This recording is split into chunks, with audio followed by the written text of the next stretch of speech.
Gracias al MMA por invitarme y a vosotros por quedaros, porque cuando veis Accenture digo, a ver, me voy a poner aquí, el consultor que va a venir a soltarnos su rollo, ¿no? Bueno, Accenture Interactive, realmente somos la agencia de transformación digital dentro de Accenture, con lo cual no es la consultoría clásica que tenéis en la cabeza, nos ocupamos de acompañar a las compañías en sus transformaciones digitales, ¿no? Mi rol es el de la defensa del usuario. Aquí se está hablando mucho de marketing, estoy aprendiendo un montón, por cierto, sabéis muchísimo. Yo trato de apalancar las transformaciones digitales en la necesidad del cliente, en la necesidad final del usuario, ¿no? Lo que os trato de venir a compartir hoy es un poco desde el otro lado del río qué elementos y qué errores o qué conclusiones se están recurrentemente repitiendo en las compañías a la hora de cometer transformaciones de ese tipo, ¿no? Después de 3 o 4 años haciendo estas cosas, que los años en digital son como los años de los perros, ¿no? Que se multiplican mucho, os voy a contar un poco mi experiencia. El otro día, hablando de AdBlockers, que habláis ahora de AdBlockers, el otro día estaba en una ponencia de marketing directo y un valiente de AdBlock Plus, delante de todos los medios y anunciantes, venía a contar su caso, ¿no? Esto nace porque un tipo muy enfadado con la publicidad decide desarrollar una plataforma que hoy tiene 3 millones de descargas semanales y está poniendo en jaque una industria, ¿no? Ahí es a donde voy con el título de la ponencia, ¿no? Cómo hoy con el móvil, que es una cerilla, como demos un patinazo fuerte en nuestras compañías, vamos a tener un problema de verdad, ¿no? Este era un caso. Otro caso es este. Esto no nace digitalmente, este problema no nace digitalmente, es un problema de mentiras, que se paga muy caro, pero digital lo eterniza. Digital va a hacer que esto sea bastante perenne, ¿no? Estas personas se han cargado 55 años de publicidad bastante buena, la verdad, y hoy en día cuando buscamos en los buscadores Volkswagen, genérico, marca, tenemos 7 de las 10 primeras entradas con problemas reputacionales, ¿no? A mí me gusta representar un poco las realidades de las compañías, yo no sé si veis bien el iceberg por ahí con este foco, un poco en 2 capas, ¿no? La primera capa en la que estáis la mayoría de vosotros, que estáis de cara al consumidor, tratando de ser muy relevantes, ser muy precisos, ser muy significativos y tratar de aportar mucho valor. Y hay una parte por debajo del agua que nadie ve, que son todo el tipo de operaciones, capacidades, etcétera, etcétera, ¿no? Yo estoy viendo que aquí hay 2 elementos que están muy diferenciados y que no están muy alineados, ¿no? Cuando hoy tenemos la capacidad de comunicar, buscamos contar las cosas de una manera, pero estamos dando una experiencia muy distinta. Esto es un caso, este es otro caso. Cuando yo como usuario me gasto 3.000 euros en mi viaje de vacaciones que llevo esperando mucho tiempo y la comunicación viene por aquí y mi experiencia va por aquí, aquí hay un error fuerte, ¿no? Canon, a mí este me encanta porque este es muy grave. Porque me estás prometiendo casi un poco la experiencia, ¿no? Estoy subiendo, estoy escalando, soy un tío muy potente, dinámico, activo, estupendo, esta foto es mía. Y resulta que cuando recibo mi paquete de Canon de 800 euros, están las instrucciones en coreano, la cámara está sin cargar, no entiendo nada, no tiene batería, en fin, ¿no? Aquí hay un problema de experiencia fuerte. Se están prometiendo muchas cosas que luego no se están cumpliendo, ¿vale? Versus, y traigo el clásico, ¿vale? Y traigo el que todos conocéis. ¿Qué pasa con Apple? El teléfono que recibo en mi casa podría ser perfectamente el teléfono que está puesto en cualquier tipo de publicidad. La experiencia de hacer un unboxing de un teléfono, seguro que alguna vez lo habéis hecho, casi tiene hasta un redoble, ¿no? Entra aire y resulta que tu teléfono lo abres, lo enciendes, hola, ¿qué tal? Buenos días, comenzamos nuestra relación, está cargado y está empezando ya a funcionar contigo, ¿no? Esto es una coherencia entre lo que yo estoy comunicando y la experiencia que yo estoy prometiendo y la experiencia que realmente es, ¿no? Para provocar. El marketing es el impuesto que pagas por tener un servicio irrelevante. Tal vez no sea tan así, pero sí que hay unos sobrecostes de marketing, nosotros defendemos muy fuertes, por no tener un servicio que sea capaz de hablar por sí solo, ¿no? Por no tener algo donde los usuarios se comuniquen entre sí y donde sea el boca a boca lo que llega a comunicar, ¿no? Hay que pasar del storytelling al story doing, de contar cosas sobre nuestros productos a hacer productos que cuenten cosas por sí mismos, ¿no? Y esto es un poco la propuesta de valor que yo creo que está faltando muchas veces, ¿no? ¿Por qué no nos enfocamos más en cuál es la necesidad de mi usuario, la propuesta de valor, cómo voy a llegar a ser relevante para él, en lugar tanto de comunicar cosas que a lo mejor la compañía o no está preparada, o está en proceso, o no puede llegar a ser, etcétera, etcétera, ¿no? Entonces, error número 1 que yo me estoy encontrando es que se está poniendo el foco en la optimización al límite. Pensad en los call centers, ¿no? Los call centers hoy están teniendo una ingeniería brutal por detrás acerca de herramientas de nurturing, redireccionamiento de llamadas, tanto hasta el punto, ya han salido casos aquí hoy, donde estamos pegándonos por ser capaz de llamar por nombre y apellidos a la persona, y, ¿no? Hola Álvaro, ¿qué tal? ¿Qué tal la Coca-Cola de ayer? Etcétera, etcétera, ¿no? Pero al final el servicio es el mismo y no deja de ser el mismo, ¿no? La optimización, los datos que estés capturando hoy, los estés utilizando para comunicar, que está bien, pero no los estés utilizando para sacar insights que os permitan generar nuevos servicios que sean relevantes para el consumidor. Sobre todo pensando en lo que viene. Esta mañana estaba Fior aquí, que son compañeros nuestros de Interactive, y esto es lo que ellos llaman living services, ¿no? En los living services es todo aquel ecosistema de inteligencia conectada con diferentes dispositivos, con wearables, con casa, con coches, etcétera, etcétera, que van a permitir tener una capacidad muy grande de crear servicios nuevos, ¿no? Esto, si se suma a una estrategia de optimización, nos va a dejar muy atrás en la capacidad de hacer cosas relevantes para los usuarios. ¿Por qué hoy este tema de conectividad, living services, experiencias conectadas es más importante que nunca? Porque la tecnología permite crearlo a escala. Lo que hace 2 años era privilegio de unos pocos, hoy es algo muy barato. Y además el cliente tiene esa expectativa. Y esto es algo que está muy manido, ya lo conocéis, no me voy a repetir. Como esto se queda un poco en charla TED y un poco elevado, os voy a decir que 6 tecnologías permiten esto para que veáis que no son ciencia ficción, ¿no? Conectividad de redes, que la estamos viendo cada vez más todos los días. Cloud computing. Bueno, el cloud ya parece hasta un commodity, ¿no? De hace 6 o 7 años. Data y Analytics, que sois vosotros muy expertos en esto. Sensores conectados, todo el tema de beacons que está llegando. Las interfaces de usuario, que es lo que hoy se entiende por diseño, interfaz, el wow, bueno, al final el touchpoint que estamos utilizando, y los dispositivos conectados entre sí. Esta combinación debería permitirnos, y deberíamos tenerla encima de la mesa, para poder tener esa reflexión de cómo combino estos elementos para que mi marca sea capaz de llegar a dar servicios más relevantes más allá de la comunicación.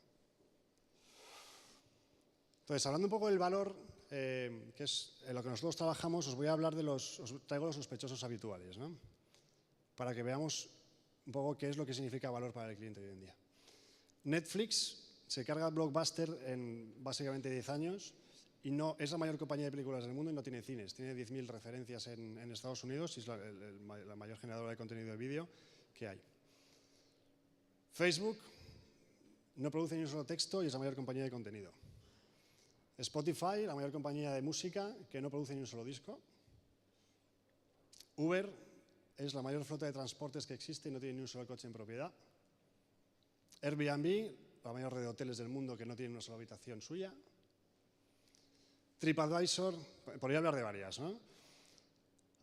Mi punto aquí es que lo digital es la nueva norma, esto lo conocemos todos, ya no hay curva de aprendizaje, ya no hay un efecto, wow, oye, qué bien, qué rápido, 3 clics, oye, qué interfaz tan chula y tal, sino que la expectativa ya está ahí, pero es que la clave del éxito en digital es el servicio que seas capaz de ofrecer, no cómo lo vayas a comunicar.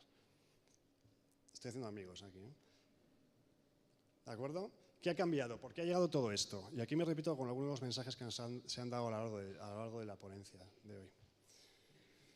El nuevo terreno de juego, esto lo ha provocado el teléfono, y aquí es donde engancho un poco con vuestras áreas de expertise, ¿no?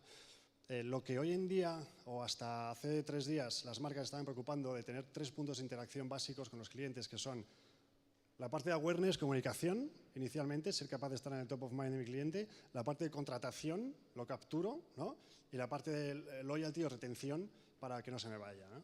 Entre medias, hay toda una cantidad de interacciones posibles que los usuarios están queriendo aprovechar y que las marcas están perdiendo la oportunidad de hacer, precisamente porque el teléfono móvil está encima de nosotros todo el día, ¿no? Antes hablábamos con roommates, ¿no? Y a mí me encantó la iniciativa de salir del entorno del hotel y ser capaz de dar wifi fuera, meterme en la vida del usuario, más allá de lo que se espera de mí en los tiempos que pueda estar en el hotel y poder ofrecerle algo más, ¿no?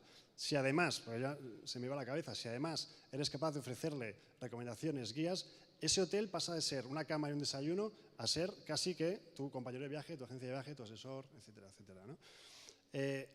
Planteémonos, ¿no? Y esto no está ocurriendo, y lo habéis leído en 200 blogs y lo sabéis de memoria de la teoría, pero las empresas no se lo están llegando a plantear.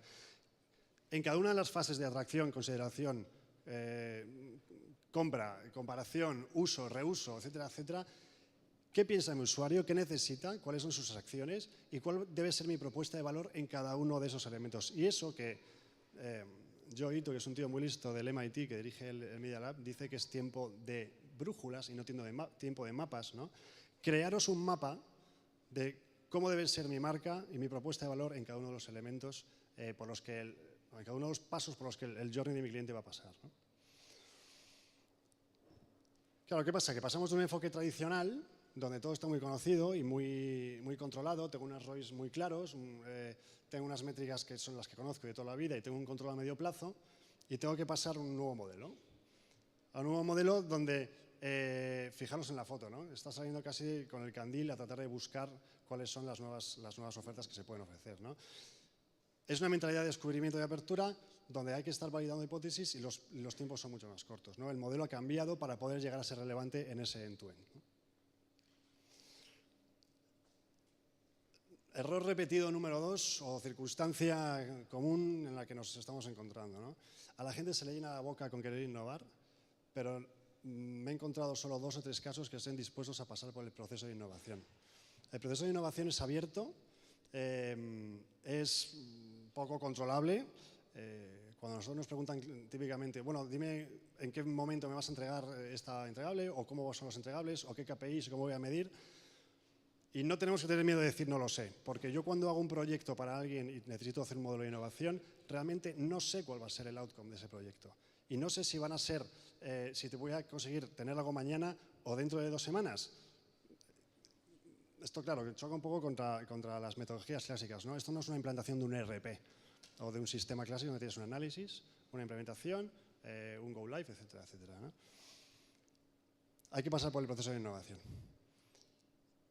Y amigos, si la propuesta de valor cambia, si el modelo de negocio cambia, la organización debe cambiar detrás, porque la organización es quien sirve al modelo, ¿no?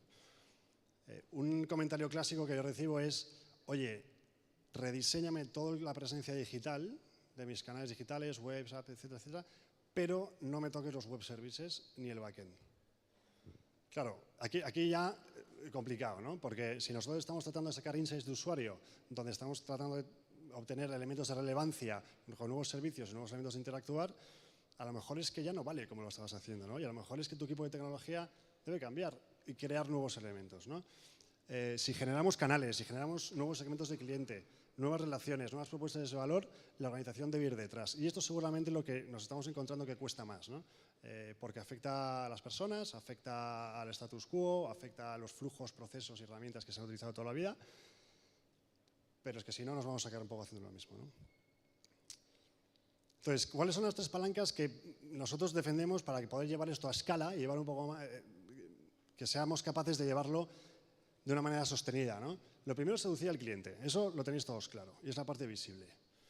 Pero hay 2 elementos que se están olvidando, que es la flexibilización de plataformas para poder dar una experiencia que tenemos definida previamente y la orientación de negocio que acabamos de hablar, ¿no? No me voy a parar en cada una de ellas porque es lo que os cuento. Os voy a poner un ejemplo, que es Nest, por ejemplo. Si alguien le dice a Google hace 6 años que iba a competir con Honeywell, nadie se lo iba a creer. Bueno, pues estos hombres que tienen las 3 palancas muy bien definidas y muy bien conectadas y muy bien estudiadas, tienen una parte, obviamente, de enamorar al consumidor, arriba, está claro, pero han montado un ecosistema de organización y tecnología con datos, local intelligence, cloud infrastructure, conectividad, etcétera, etcétera, que les está permitiendo ser los líderes en esto, ¿no? Esto es un ejemplo claro de una organización que ha sabido pensar en la parte baja del iceberg para ser capaces de dar una experiencia muy relevante para el usuario. El usuario aquí lo único que hace es, con su aplicación, decirle a qué hora quiere tener la casa, a qué temperatura, por ejemplo, o recibir la información. No sabe qué tecnología hay por detrás, no sabe qué cloud hay por detrás y no le importa, ¿no?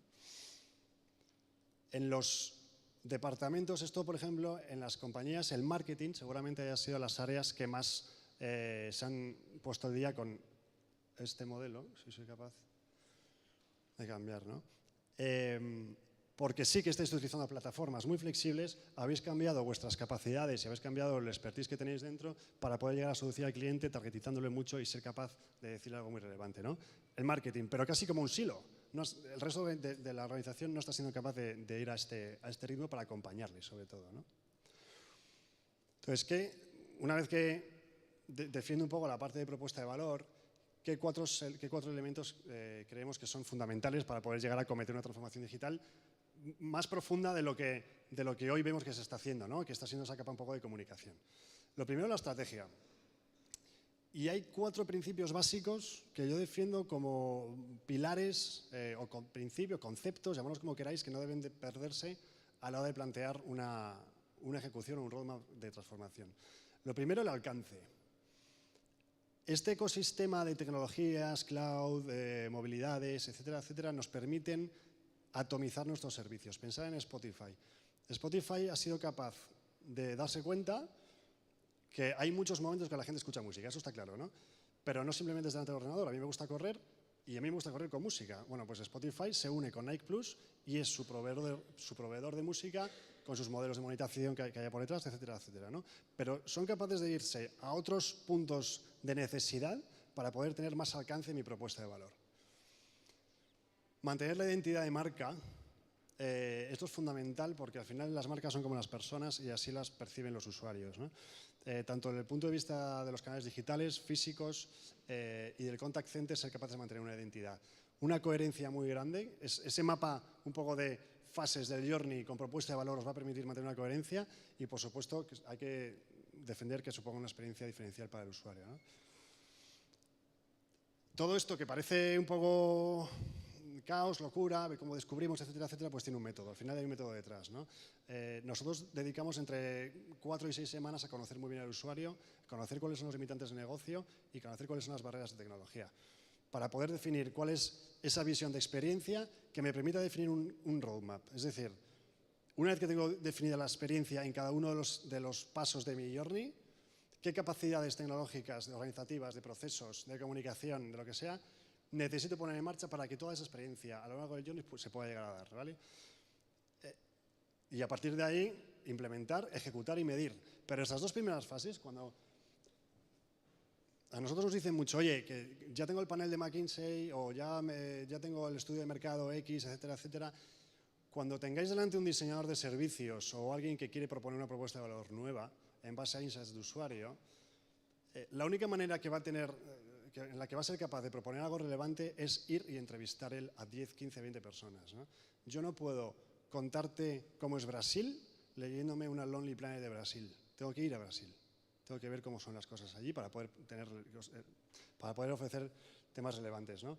No le quitéis valor a la parte de entrevistas, conocimiento, experiencia de usuario, etcétera, etcétera, que es fundamental, ¿no? Te diría que el resto va a ser commodity. El equipo puede ser lo que ponga la piedra en el zapato y lo que permita ejecutar o no ejecutar algo, ¿no? Hay 6 elementos que yo creo que son clave, que es que la gente esté muy orientada a la acción, que sea capaz de integrar la previsión y ser muy expertos, porque eso no se trata de volverse loco, hay que mitigar el posible error y hay que validar hipótesis constantemente. Ser antropocéntrico, estar muy preocupado por la experiencia de usuario y que esté a gusto con el cambio, ¿no? Localizad en vuestras compañías, antes lo habláis, al conspirador, al inconformista, al tío que está más loco y darle espacio para que pueda probar cosas nuevas. Y un último elemento que es la cultura, ¿no? El conocimiento de la industria lo tenéis, yo creo que hay que completarlo con las técnicas o las capacidades de diseño de servicios, pero hay que sumarlo con el planteamiento de experiencia, ¿no? El comienzo es nuevo, que es el cliente, o no tan nuevo ya, pero no se está cometiendo de una manera real, y la actitud que debe ser mucho más proactiva, ¿no? Yo creo que si me voy al ejemplo de los call centers anteriormente, ¿por qué los call centers deben ser un punto de frustración, queja, etcétera, etcétera? Y no me puedo adelantar con todos los datos que tenéis a tener un servicio mucho más proactivo con ellos, ¿no? Os dejo con una frase de Michael Mannes, es un tío muy listo, de Harvard, que es el Innovator in Residence de la Harvard Business School, que dice que en una era en la que la disrupción es infinita y la velocidad de entrada es absurdamente alta, ¿no? Y no hay ningún tipo de barrera, la única manera de sobrevivir es con creatividad individual y con flexibilidad organizativa. Y yo creo que esto es un pequeño mantra que deberíamos tener todos en la cabeza si lo queremos hacer bien, o como siempre. Nada más. Muchas gracias.